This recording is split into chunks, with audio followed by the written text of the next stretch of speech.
troisième vidéo, nous allons parler de réfringence. Qu'est-ce que c'est que la réfringence? Eh bien, lorsque la lumière que nous avons polarisée ou non, mais dans notre cas, elle sera polarisée, traverse une matière, dans notre cas, ce sera un minéral, elle va à la fois changer de direction et être ralentie.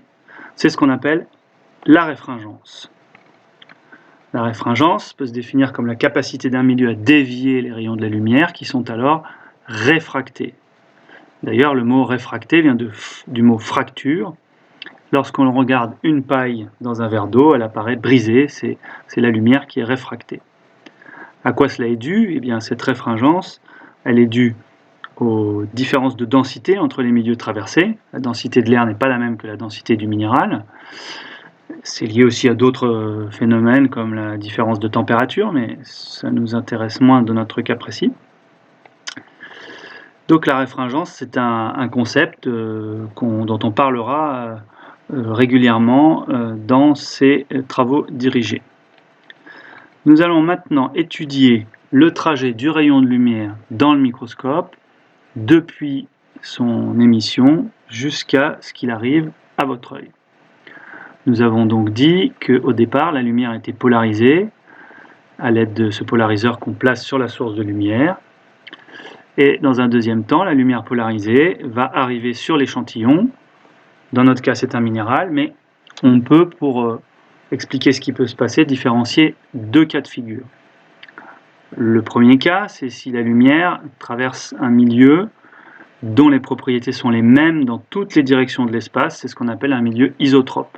C'est le cas d'un gaz, d'un liquide, d'un minéral non cristallisé comme le verre, ou d'un minéral cristallisé qui fait partie du système cubique. Le deuxième cas, c'est quand la lumière traverse un milieu anisotrope. Dans ce cas-là, c'est la plupart des minéraux que l'on regardera.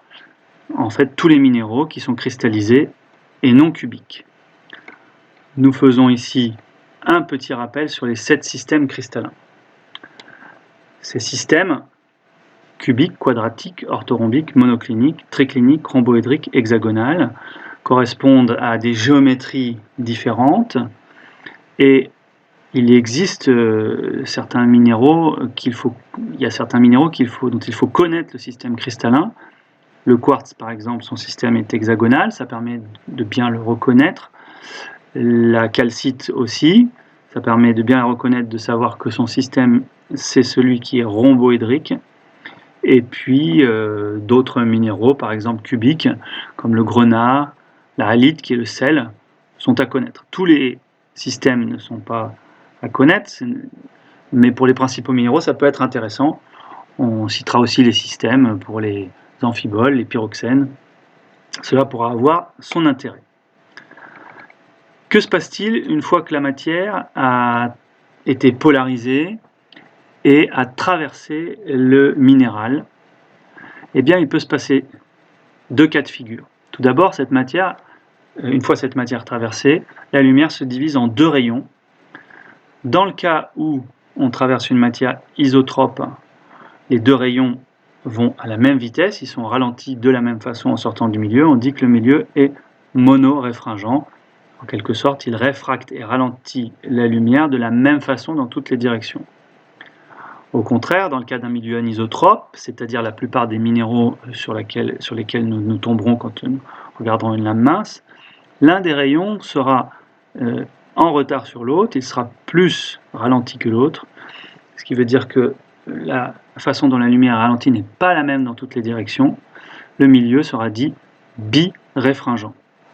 Cela veut donc dire que la lumière, oui, peut être ralentie.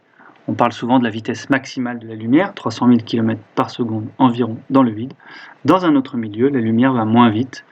Certains chercheurs ayant même réussi récemment à stopper de la lumière, et pour ce faire en utilisant un groupement d'atomes très froid, puisque la température limite l'agitation des particules, comme cela est connu de vous, je pense.